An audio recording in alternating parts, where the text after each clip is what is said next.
March 7, 1946. He is an author, psychologist, and science journalist. He wrote for the New York Times for 12 years, and in 1995, his book, Emotional Intelligence, was on the New York Times bestseller list for a year and a half. It was printed in 40 languages and sold over 5 million copies. He attended Elmhurst College and Harvard University.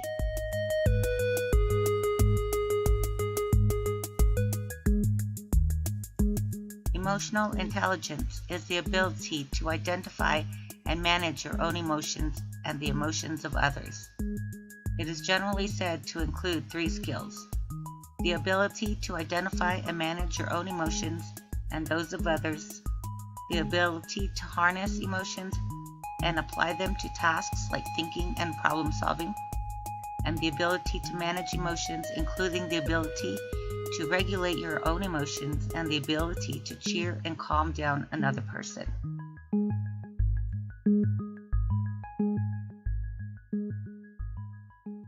Emotional intelligence, specifically the book written by Daniel Goleman.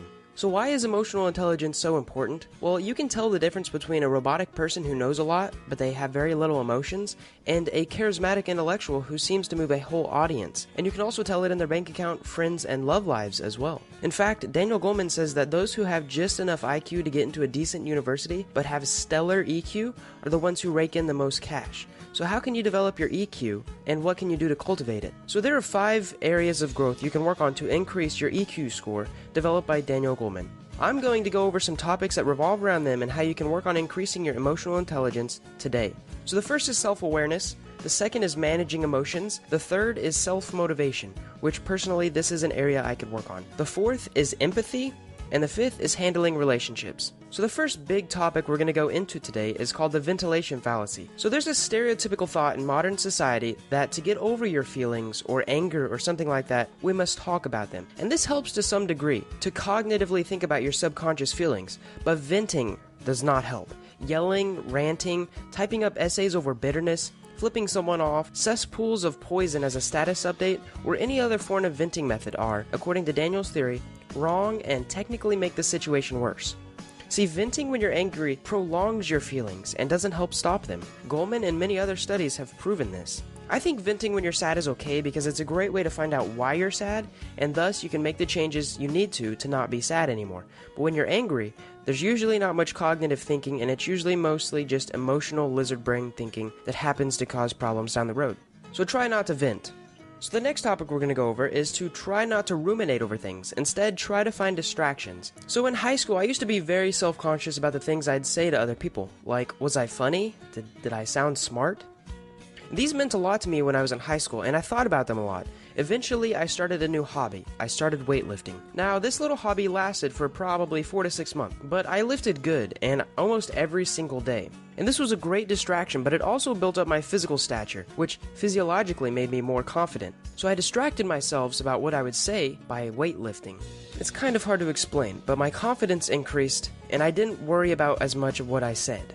I know some people deal with depression and negative thoughts every day. In fact, I dare to say lots of people do. And there is a way around this, because I've been there and I know the environments and thoughts and fears and pain. They only self-feed and they grow, and it's hard to get out of. So negative thoughts keep you in the negative mindset, and just like the confirmation bias, they will confirm your sad feelings. According to the availability bias, things that you ruminate on, things that you're constantly thinking about, will stick around easier and they won't go away on their own. So you need to fill your head with new ideas instead. Get some hope by starting a business. Gain some confidence by working out. Do something physically active to distract your brain and raise it to a higher energy level. It can be done.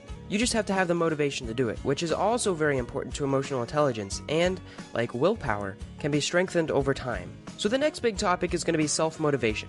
So self-motivation is obviously closely tied to willpower, and you can cultivate it. Most of the time, passion will drive you to do something. So find something that you have passion in, and you'll likely have tons of self-motivation. For me, at times it has been web development, playing with lasers, weightlifting, and now it's making awesome, helpful videos. So the important thing to this is you have to be very self-aware.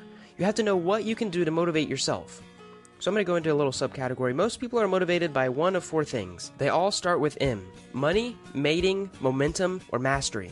Of course, money is material things and gaining wealth. Mating is sexual or romantic desire, and this helps if you want to lose weight, weightlift, or get in better shape. Momentum is basically freedom, doing what you want, where you want, and always growing.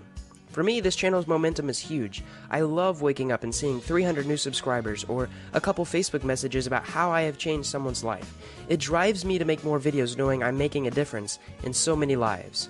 And the last is mastery, which is basically status, and being able to tell others you're a great leader, or you know how to program in 8 programming languages, or speak in 14, or you're an 8th degree black belt. Find what motivates you and use it to your advantage. So if you've never heard of the marshmallow story, I'm going to sum it up pretty quickly. Basically, they take a whole bunch of little 4-year-olds and they bring them into this room and they give them 2 options. 1, they can eat a marshmallow right now, or 2, they can wait until the researcher gets back and have 2 marshmallows. And they actually videotaped this study. So what they did, after probably 15-20 years, they started and they went back to these people and they were trying to figure out that the people that waited and got the 2 marshmallows and they practiced delayed gratification, were they more successful? What they found was that after graduation, waiting, having this ability to delay gratification, was a better predictor than IQ of their SAT scores. It is also a huge factor of emotional intelligence and future success. So there's also studies that say you can strengthen your willpower and your ability to delay gratification just like a muscle, and also that it gets weak throughout the day and the more you use it, also like a muscle. So the next topic I'd like to go over is that emotions are contagious. So there was this study where they took a volunteer with a high energy level, that is, they were super excited, pumped up, exuberant, and they put him with another volunteer with a low energy level, that is, they were almost depressed. And they set them in a room for a couple minutes to talk. But before they talked, they filled out a form giving them a qualitative review of their moods. A couple minutes later, and magic happened. They gave the form back to both people, and what they realized was that most people didn't stay the same energy level. In fact, in most cases, the high energy level was transferred to the low energy person, which means that if you're in a slump or a rut and you can't seem to get happy or be excited about life, start hanging around people with lots of energy, lots of drive, lots of people who are ambitious and happy about life, because it's contagious.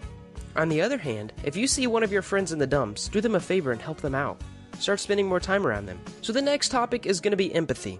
So empathy is the ability to feel and react to the emotions of others. Now this is a requirement for being a great leader, and you must know what motivates other people and how to pick someone up effectively when they're in a rut. So knowing other people's feelings, especially if you know them better than they do, will give you an edge, and you'll be perceived as highly intelligent in any field. But the best advice I can give you is to talk to lots of people about their feelings on an emotional level, and finding out how they tick.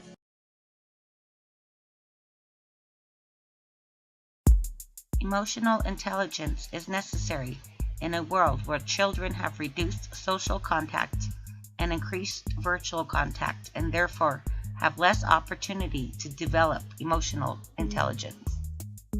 The digital revolution has led to fewer children playing in the streets or in the parks, reducing opportunities for the nuances of emotional intelligence to develop and be acquired.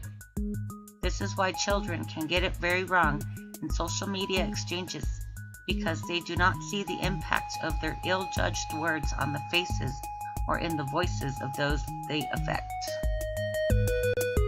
Without well-developed emotional intelligence, future generations may be lacking in the essential human qualities of empathy, concern, and care. Parents and teachers need to ensure children get plenty of time to interact face-to-face with others. Children need to be able to spot the nonverbal clues that reveal how others feel, to understand and manage their own emotions, and to learn how to motivate themselves.